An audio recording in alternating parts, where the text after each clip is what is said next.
and welcome back to another episode of the Cardboard Herald, my chance to talk with creative gamers and game creators. As always, I'm your host, Jack, and today I am joined by the one and only reviewer from the 3 Minute Board Game channel, Jay Carmichael. Welcome to the show, Jay. Kia ora. How's it going? It's going good around here, man. I mean, I'm living in the past, you're living in the future on the other side of the world, and just, we're meeting in the middle somewhere over the interwebs, and I have so many questions for you about your awesome channel.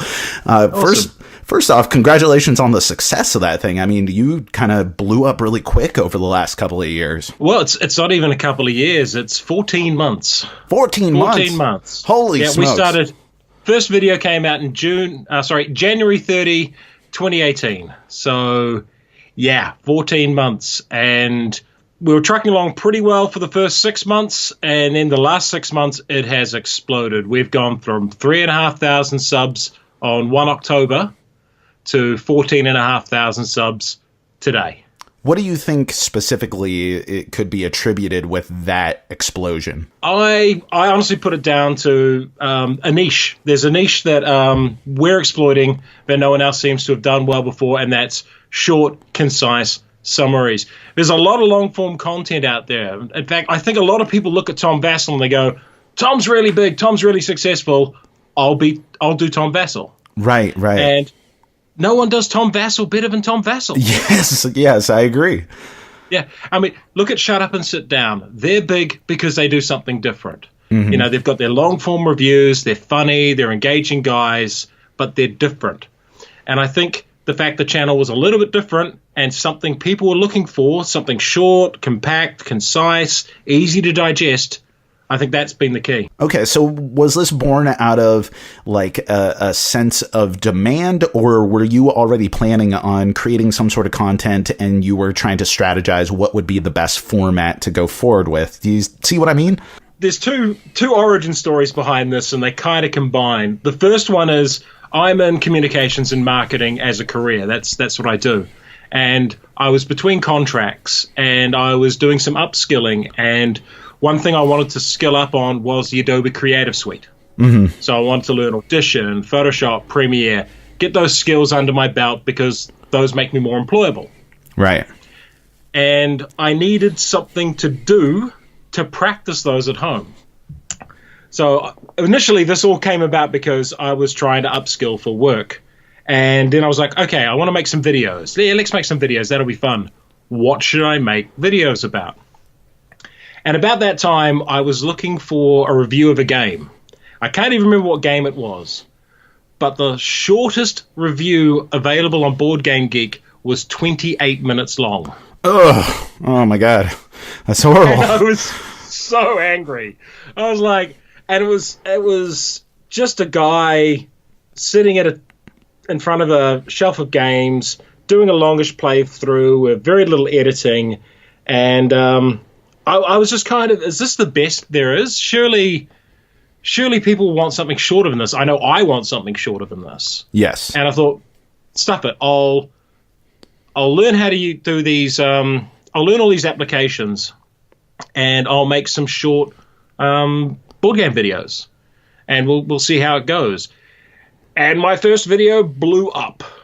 Like, very first video I put out got huge straight away, and the feedback was just, bam, do more of these. This is the best thing I've seen in years. Do more. What was the first game that you reviewed? Spirit Island. Oh, well, that's a damn good game to start with. And why Spirit Island? Spirit Island's a pretty important game to me on a lot of levels. I love its sort of anti-colonialism vibe to it. I like co-op games. But most importantly for me, the spirits are very much like the Taniwha of Māori mythology, and all the stories I grew up with about local spirits protecting different parts of the countryside and different parts of the land. We have a term here called kaitiakitanga, and that means the guardianship and stewardship of the land. So the idea that you don't take too much fish from the sea because there won't be any more fish left. That's in the most basic terms. But Kaitiakitanga also represents that some areas are tapu, that they're sacred, that they're off limits because that's where the spirits dwell. That's their sacred important sites. And Spirit Island's all about that. Right, right. So it really sort of just spoke to me as a New Zealander, as a game that was something that really just had a powerful resonance with me. So, yeah, I definitely picked it as my first game because it was a game I was just really buzzing about when I started the channel. Okay, so you do Spirit Island, and that's a massive success. People want more of that.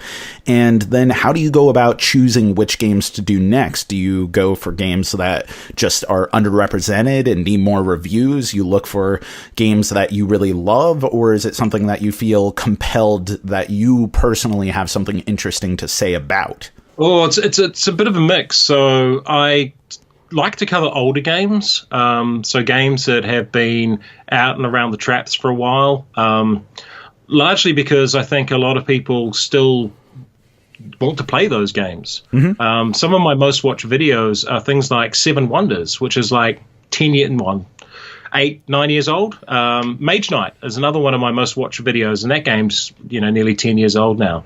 And I think, personally, being where I am, we don't get games early. We get them late. We're so far behind the cool curve that by the time the sort of hype wave of a game has passed, it's starting to turn up in stores here.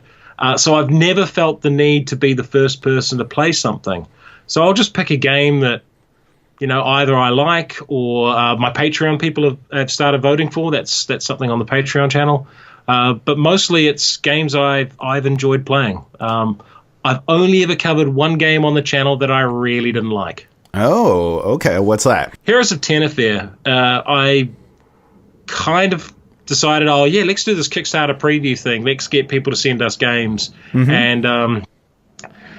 And I saw this game, and I thought it was going to be a bit like an Aeon's End or sort of a cooperative deck-building game, and it just bounced really hard off me and my group.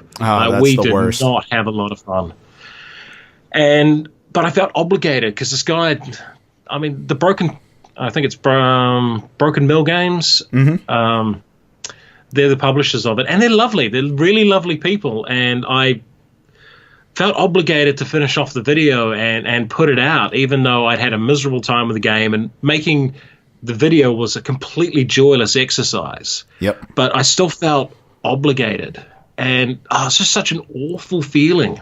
Yeah, and that's the hard part, right? Is I see it online a lot where people are talking about why are board game reviewers always so enthusiastic about these games? And I don't believe that reviewers should hype up a game beyond what they actually feel the game deserves by any means, but I think it makes sense that the games that you're invested in are the ones that you feel like you have something interesting to say about them.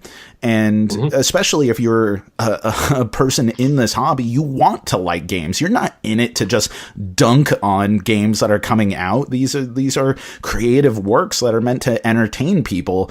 And so it is an absolute slog in order to tell the world, hey, this game that this very real person hung their hopes and dreams on kind of sucks. And that's not fun for anyone. No, and part of my process is we try to have at least 5 plays of a game with different player numbers. I try it with different groups. I try to get as much of an experience of the game as I can before I do it, which means sometimes people will send me a game and it'll be 3 months before I put a video out about it because, it just takes that amount of time to get through the whole testing cycle. And it's hard to stay with a game you don't like for multiple plays. And then to take all the photos of it, to write a script about it, to film it, promote it. It's just, you just don't want to be involved with it. You just want to go, can I just put this game aside? Let's pick something else off the shelf that's a lot more fun. Right. And then it's even the other stuff, like you're putting it up on social media, which is naturally you shouting this thing to the world, hey, check out this thing. And then you're like, yo, the board game social media space is very small when you get right down to it, and everyone is seeing everything. And so you're announcing, proclaiming, demanding that people come in and watch your thing that is trashing something that is very personal to a subset of people, and that whether that's the creators or the fans of that thing, that can be tough. Still important, and that there's definitely room for that, but I think there is absolutely legitimacy to reviewers seeking out games that they would naturally be interested in. Yeah. And this is something that I've had to struggle with as well. And it's funny because you're talking about so many things like playing at least 5 games, playing at different player accounts. These were all commitments that I made with myself when I started reviewing. But when I said, like, I am tired of long reviews, I'm going to make them 10 minutes or less scripted, and me on camera, probably trying to do much more of a shut up and sit down thing, or a blend of that and Tom Vassell. It was definitely not as inspired as, hey, you know what? Spirit Island in 3 minutes, or Mage Knight in 3 minutes. Like, you can't even read the first page of the rulebook of Mage Knight in 3 minutes. Like, I mean, it's unbelievable the amount of information that you pack into there. So when you were making your first videos, did you feel like you succeeded in what your original intention was right off the get-go? Or did you feel like, yeah, people are really digging this, but I want to evolve this and kind of shape it into something else eventually that you ended up getting to? Weirdly, the format hasn't changed an awful lot since the first video. So it's still hello and welcome to, or nowadays it's kia ora and welcome to, then the play account, solo mode, playing time, complexity, then an overview, then the mechanics. That bit sort of changed around. It used to be first I put the win conditions at front, but now I do the backstory first. But I changed that within 2 months of starting the channel. So now the format is really locked down, and it just seems to work. I use the same template for every single video. My secret is that I have boxes for each section, and if I start running out of text space, I know I'm talking too long on that section. That's perfect. I love that.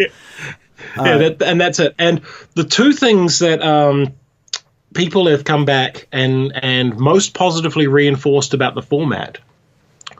One is that I always give some negatives on every game. Mm-hmm. So it's not complete upsell. Even games I absolutely love, like Terraforming Mars, I can still see that there are problems with that game, or that it's not for everyone. And that's one of my golden rules, is no games for everyone. So try and think about, okay, I love the hell out of this game. Who wouldn't? Yeah, that's important. I mean, that's just being an empathic person, right? You know, it's trying to see things from other people's perspective. I mean, there's no universal game that's going to work for everyone out there. And it's important to kind of give someone some perspective of, yes, I am very excited about this game, but if you don't like this type of thing, then you're not going to like this game. Or even saying, in spite of how much I like this, I cannot go forward without touching on this flaw of this game, or something that is a hang up for me, but my enjoyment is enough that I overcome this hang up. Which is why I get really cagey about people who do reviews with they've got nothing negative at all to say. Like, not even the components weren't 100% cool, or I wasn't a big fan of this bit of art. There's always got to be, nothing's perfect. Nothing in creation is perfect. So passing a game off as an absolute from divine piece of perfect art just always strikes me as a bit inauthentic. Well, you haven't seen the game that's sitting around in my closet that I designed like 7 years ago. Perfection. The world isn't ready for it yet, but perfection. When it finally comes out, you will take these words back and you'll say, you know what? I'm sorry. No, there's not a game design bone in my body. I have no interest in pursuing that. So the other feature that also gets a lot of positive feedback is that at the end of each video, I make 2 recommendations, usually for a game that's a simpler one, and for a game that's more complex, or for complementary games.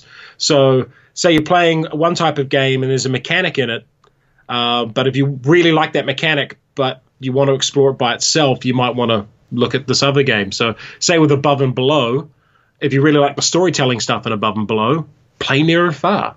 Mm-hmm. Yeah. So those recommendations, weirdly, they work the other way as well, because people are going, oh, yeah, that did remind me of the game you recommended, which I like, so I'll check this one out. It's a good system, especially if you have 3-minute board game summaries of other games that, you know, you're recommending, and they can go ahead and check that out. It's a good way of building up synergy there. I do want to dissect the reviews more, mainly because I'm fascinated and because I have the utmost respect for what you do. But I also want to know more about you. So let's get kind of a baseline here. I know you're in New Zealand now. You're Kiwi. Yep. You've worked in the United States, at least, in some of the preliminary conversations that we've had. But did you grow up in New Zealand? Yeah. So I was born in Hamilton, in the Waikato, which is, well, to put it bluntly, one of the biggest cow towns in the world. It is agriculture and farming, dairy. The sports team has a cow for a mascot. That's how cow country it is. So you're saying that Great Western Trail should have taken place down there? Yeah, or Agricola, you know. Misery Farmer would be perfect for share milking in the Waikato.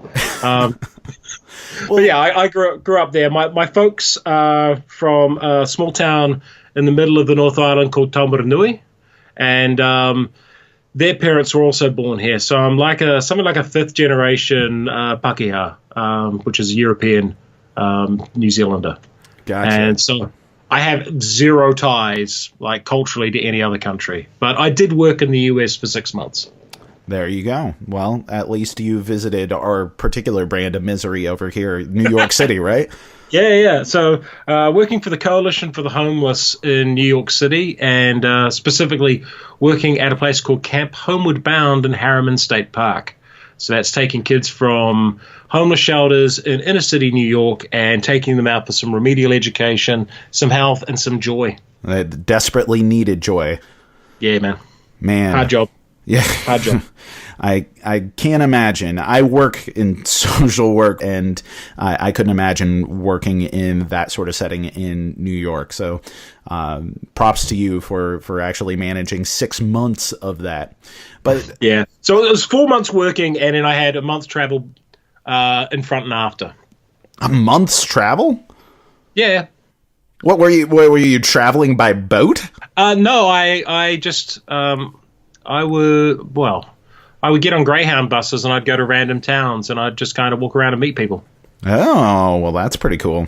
That could be a whole podcast in and of itself. Jay's time greyhounding around the United States. But, you know, what was gaming like for you growing up in New Zealand? Was it like the UK, where it was largely defined by Games Workshop and RPGs? Did you have access to traditional hobby games? You know, what was your situation? So I started off with, you know, usual sort of games like Connect 4 and Trivial Pursuits and all that kind of family home sort of stuff.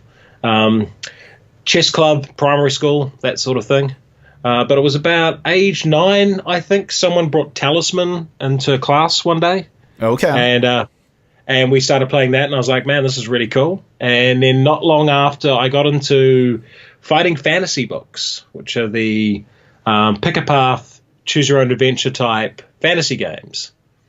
And from there, I was reading one of those on a family trip, and a family friend who's about 5 years older than me was like, "Oh wow, if you like that sort of stuff, you'll really love Dungeons and Dragons. You'll be totally into D&D." And I was like, "Oh yeah, cool. Yeah, I'll check out this Dungeons and Dragons stuff." So I got my folks to buy me the D&D basic red box for my 10th birthday. Oh, nice. Yep. And so my folks have always been really supportive of hobbies and stuff like that. They've never had any, you know, moral panic or concern about things like D&D. And yeah, from there I got into BattleTech at about 11. And BattleTech's a pretty chunky, complex game. And yeah, from there it was a lot of BattleTech, then into some Games Workshop stuff as well. So Space Hulk, Blood Bowl, Warhammer 40,000. And all the way through high school, it was board games, miniature games, and role-playing in about equal balance. Nice. Blood Bowl, man, that's such a good poll. I don't play much Blood Bowl, but I have some friends who have actually like started revival leagues around here. You know, guys who are younger than me. You know, they're mostly in their early 20s, and they're playing Blood Bowl, and that is their dedicated hobby. I'm like, man, how did this happen? That this in Juneau, Alaska, there became a dedicated like 20-person Blood Bowl league. It's bananas. Oh, that's awesome. So at my intermediate school, so I think the equivalent of intermediate would be junior high. So it's age 11 or 12. I got a room dedicated for lunchtimes for gaming. So I struck a deal with the teachers that, you know, we want to play games at lunch instead of doing other things. Can we have this resource room to use at lunchtime? And they were like, yeah. And I did that for 2 years at intermediate, and then one of my friends from the year behind me took over that, and it's still going, apparently. So my nephew was at that school about 6 years ago, and he mentioned that they still have an official gaming room for lunchtimes. That's awesome. And that's like, 20 odd years later, it's still a thing there. And that might be one of my proudest achievements, is that school has a safe space to play board games 25 odd years after I left. And who knows, they could be watching your videos in that very resource room. That'd be surreal. You need to go back, become a teacher there, you know, start doing like, I guess, substitute teaching, and you could be the cool teacher who's like, you know, you can call me Mr. Carmichael, but you can really call me Jay. And they'd be like, whoa, it's Jay from 3 Minute Boardgames. Blow their minds. So one of my testers is actually an intermediate teacher here. So it's another guy called Jarrod. Just another reason why I go by Jay more often. So yeah, he actually runs a club at his intermediate school just around the corner from me for kids. Well, that's awesome. And yeah. What's like your dedicated play group? Tell me about the situation. You have to churn through so many games in order to keep up with reviews. So how are they maintaining a level of excitement when you're like, hey, I'm working on this review for things. Let's play Game of Thrones for the 4th time. So I have multiple groups. My one particular group, which isn't actually playing board games at the moment, we're actually doing an Exalted RPG right now, but they are all friends of mine from Hamilton who've also moved to Wellington, and all of us have known each other for 25 plus years. So we're talking everyone's been best men at each other's weddings type sort of friendship.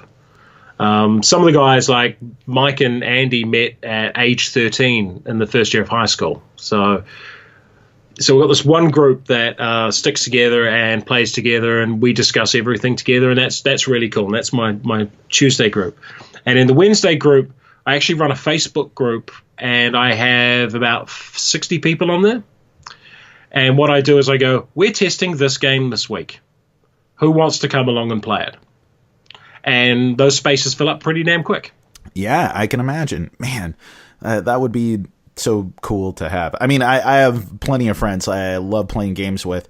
One, I have a 4-year-old, which makes it a little bit difficult from time to time to be like, hey, we're dropping everything and playing a game. And then the other part is that I live in the aforementioned Juneau, Alaska, which has no roads in or out of it, in spite of it being a capital city and a population of 30,000. So I don't exactly have the largest pool to pull from in order to say, let's play a game. But you know, because Wellington's a weird little city. It's like a little San Francisco.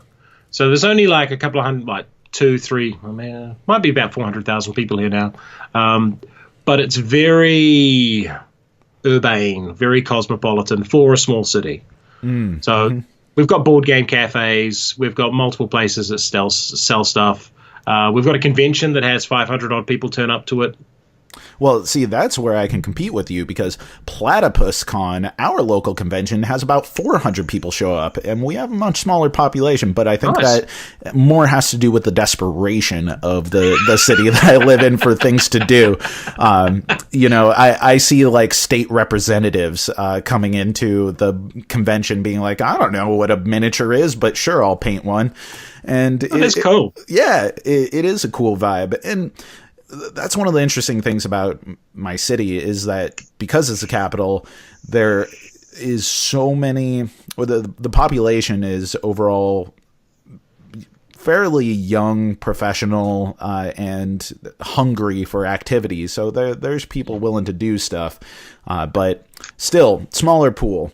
But I got to get back to the 3 Minute Board Games because this has to be a concise review of you. We got to pack this into a short amount of time here in order to get everything that we need.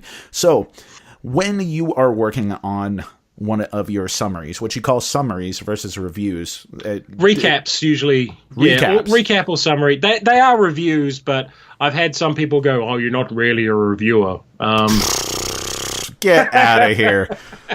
Come on, dude. You're not really a reviewer. You're not really a fan. I don't know. Whatever. But what are we in high school? Come on. Yeah.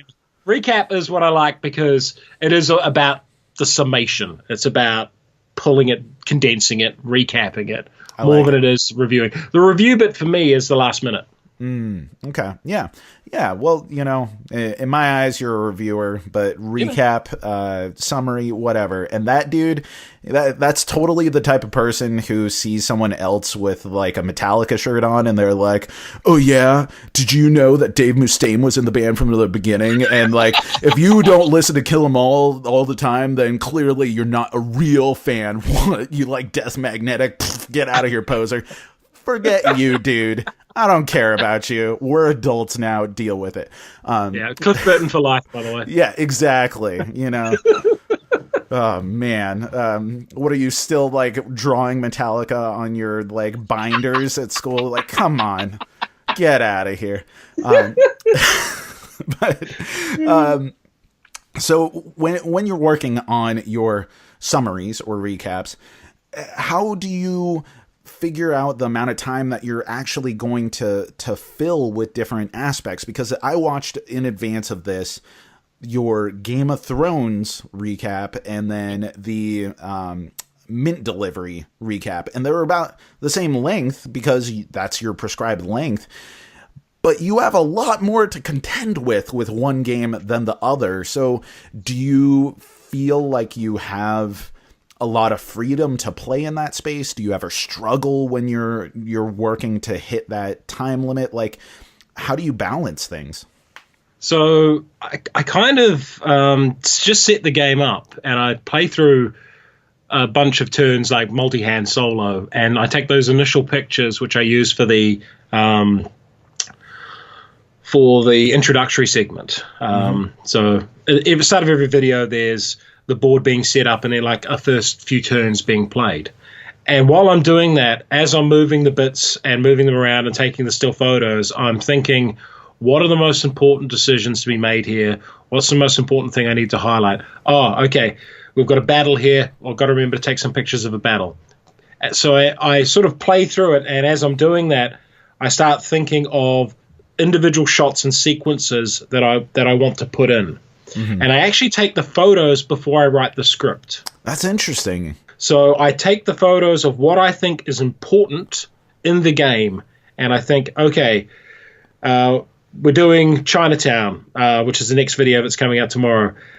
You get dealt this number of cards. Okay, so we have to show those cards being dealt. Then we have to show them being flipped. They've got numbers on them. Okay, we need to show those areas on the board and why those areas on the board are important. And then I take all those photos of all the things in the game I think are salient, and then I bring them all together, dump them on a hard drive, open up the script, and I start looking through the photos in sequence, and then I start building the story from that. And sometimes things end up on the cutting room floor. So for games like Gloomhaven, that ended up being like 4.5 minutes long. So some stuff had to get chopped out because there was just so much going on in that game. But for the most part, yeah, it starts through almost an experiential experience of playing out the game and then thinking, what's important? What would I want to know? Right. Well, what I find so fascinating about your technique is that you are so direct, and that's important to the format because there's so much information that you want to bring forward and present to the person watching it because it's valuable as a tool, but you don't really get all too poetic about it, if that makes sense. And that's something that I personally love doing, and is probably a failing on my part, is that I do a lot of B-roll recaps with, audio going and, carefully scripted things where I want to get into like the essence of a game. And you are just so boom, boom, boom, direct. It's almost like listening to The Clash. It's in your face and constant and fast. And it's wonderful, but at the same time, you are able to distill a thing into the most important parts. And I wonder, is there a particular review that you remember that you were struggling with to capture such a big concept into so much brevity? Twilight Imperium 4. There's so much going on with that game that I really had to sort of just give the cliff notes on what each of the 8 different main phase cards did and roughly what you do in that time. Mm-hmm. But that doesn't capture the interactions that happen in a game like that, the negotiations and just all the little systems in place in a game like Twilight Imperium. And there's other games where whenever there's any kind of real-time aspect, like, again, talking about Chinatown, Chinatown's one I really had to struggle with because the core of that game is real-time trading. Right. I take still images.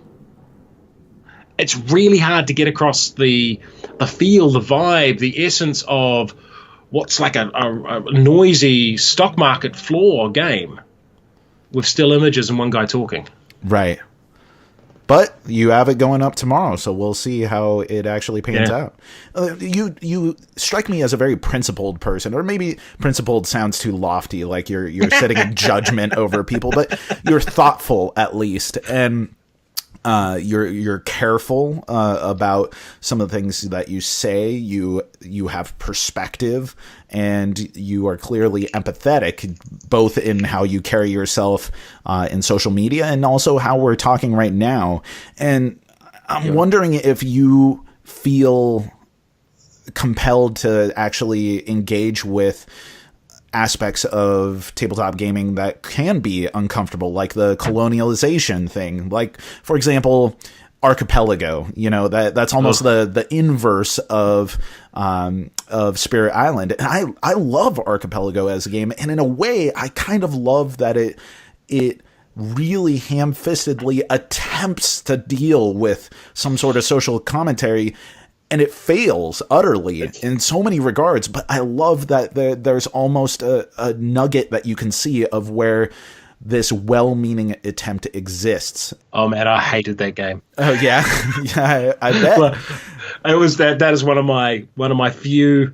Like, I have about 10 games I'll never play again. Archipelago is one of them. And is that based off of the gameplay, or is that based off of just how the whole thing is representing colonialization? A bit of both. Like, okay. I really didn't like its take on semi-co-op. Mm-hmm. The one time I played it, I had the decision to. I had like an object. I can't even remember the system very well, but I had like an objective card or a secret goal that I had to accumulate these certain assets. And in order for us to defeat this final challenge, or we'd lose, I would have to have discarded all of my victory points. Right. And I was like, so I'm either going to come last or end the game now.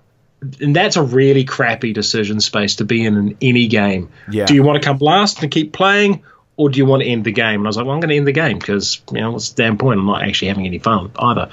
But, oh, my God, its take on colonialism. Oh, we don't have time in this podcast to dive into it. But it's 19th century. It's fatal impact theory. It's totally out of date. And wow. Like, wow.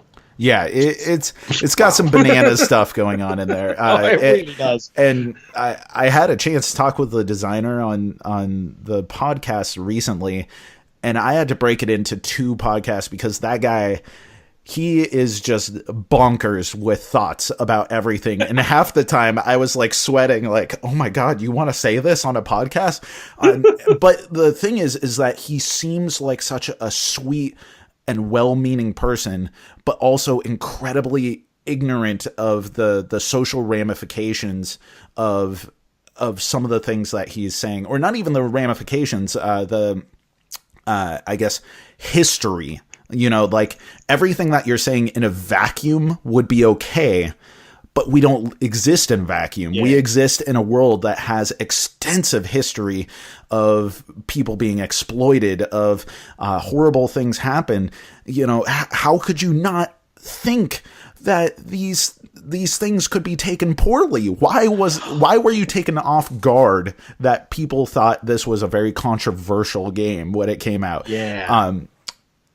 And still, like I find a lot of that game endearing for the reason that I love things that are failed attempts. Maybe that's why I have a soft spot for it. Well, one of my favorite games is what I would consider a failed attempt, and that's Android, the original Android board game. Oh yeah, it's a bloated, misguided mess with all these different systems that don't entirely work together. But oh my God, is it just wonderful insight to a designer, and just such a labor of love. And yeah, it's playable, it's fun and all, but it's so damn flawed, but still beautiful. Like a game that you mentioned earlier, Terraforming Mars. I mean, that is, I think, either 1 or 2 on my top favorite games of all time, and that is a game that I think is mechanically wonderful.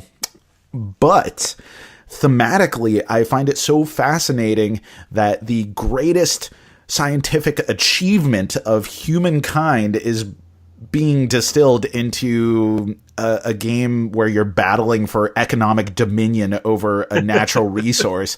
And I had to comment on that in a review, that it's also kind of depressing that all of the imagery is showing like this uplifting retro-futuristic look on industry, right? But at the same time, it's kind of sad to think that humankind can only imagine a future in which corporations are vying for control of Mars.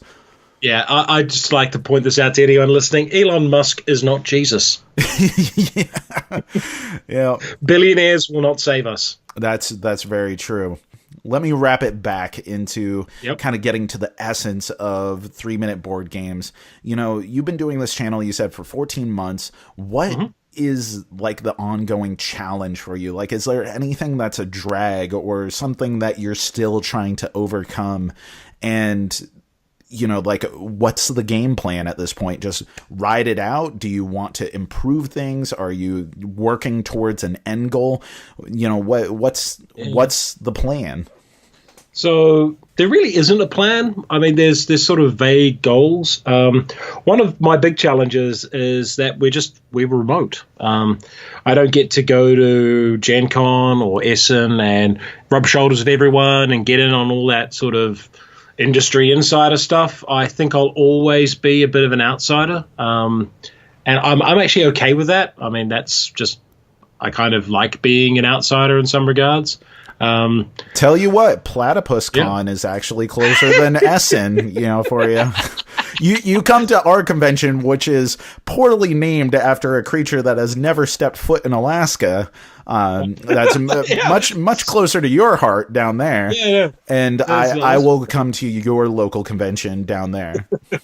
So one of the side effects of that is I've had to grow a heck of a lot bigger than a North American or European channel would be in order to get onto reviewer lists. Yeah. So if you've got like 1,000 subs and you go to Essen, you'll probably walk out with a Santa sack full of games. Mm-hmm. And I'm still up until very recently, was being told, oh, yeah, but you'll have to pay for the mailing and we'll send it through UPS and it's going to cost you $70 US. And I'm like, well, no. Yeah, no kidding. Yeah.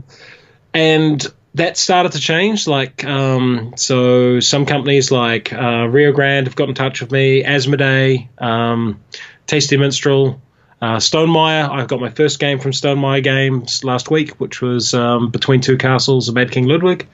Great game. And yeah, and I mean, Between Two Cities is one of my all-time faves. It popped up on my, I think it was about 15th on my top 100 games of all time, and was on my top 10 games to start a collection with. I think it's just a great gateway game. And so, yeah, really pleased to get that. But that's taken some time, and you know, I don't have these links in. I can't just sort of walk up to someone and go, "Hey, I'm Jay." I have to do it all by email. Email's impersonal; it gets lost, and it's just taking the industry a little while to go, "Hey, here's a channel that gets a lot of views." Well, yeah, I have no doubt that pretty soon you're going to be at the top of the list where they're like, dude, we have to get a game over to this guy.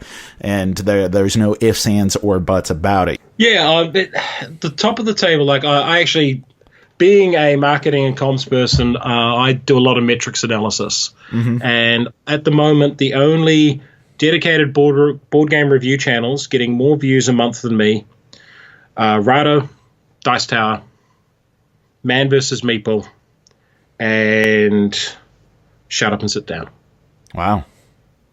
Well, it's a hell of an achievement in 14 months. Yeah. So to take this out here, I think going personal is probably the best way of going. So we all get a little bit more of that J flavor in here. In doing so many reviews, constantly having to have opinions about games, doing gameplay after gameplay in order to serve your reviews, do you think that becoming Jay from 3 Minute Boardgames has in any way changed how you interact with one of your longest lasting hobbies? Nah, not really. One of the weird things about this is a lot of the games I've reviewed, I played like 5-6 years ago. So I'm not actually doing as much gameplay as it might seem. I think I've always been a sort of outspoken, boisterous, opinionated jerk. So that hasn't changed. And I also think because one of the core things about the channel is the game's the star. I'm just the dude telling you about it. I don't put my face up on things. I'm not selling you pictures of my face on T-shirt or on mugs and stuff like that. I'm trying to be just me giving honest opinions on things. And I guess because I'm not in the convention scene, I'm not hanging out with a lot of people, I'm not bouncing off people who are giving me lots and lots and lots of in-person reinforcement. Like most of my gaming is still with the same people I've always gamed with. It's still the same dudes, and they're just like, hey, cool, let's play a game for the channel. But they're still just playing with me, and I'm their friend, and we've been friends for years. I've made a few new friends through the channel. So a big shout-out to Sam and Shem from Garfield Games. They've been pretty cool. They live not too far away from me up the road, so that's been a pretty cool relationship. But they're just Kiwi blokes like I am. And so, yeah, I don't think I'll get a huge, big head over this. Well, not bigger than I already currently have, because it's all on the internet. It's not real in some ways. Right. If that makes any kind of sense. You know, I don't have people coming up to me and going, oh, we want your autograph. Can we get your picture taken with you? When's JCon happening? That's what I want to know, honestly. Yeah. I mean, the idea of doing a panel and stuff like that, or going to a convention and having a bunch of people mob me. So I'm actually really a bit of an introvert. Like, one of my nicknames is the Bear because I sit in my damn cave all day. You know, I'm not known for being a go out type person. I get tired at conventions and big social events because there's so much activity for me to keep an eye on that it becomes mentally draining. So I find, 2 to 3 days around a lot of people, I'm absolutely exhausted. Right. So this has been a really cool thing for me because, I'm getting myself out there, I'm talking to people, and I'm engaging with them via comments, but I'm doing it from the safety of my bear cave. Well, I am thrilled that you decided to come out of the bear cave, at least over Skype, in order to talk to me.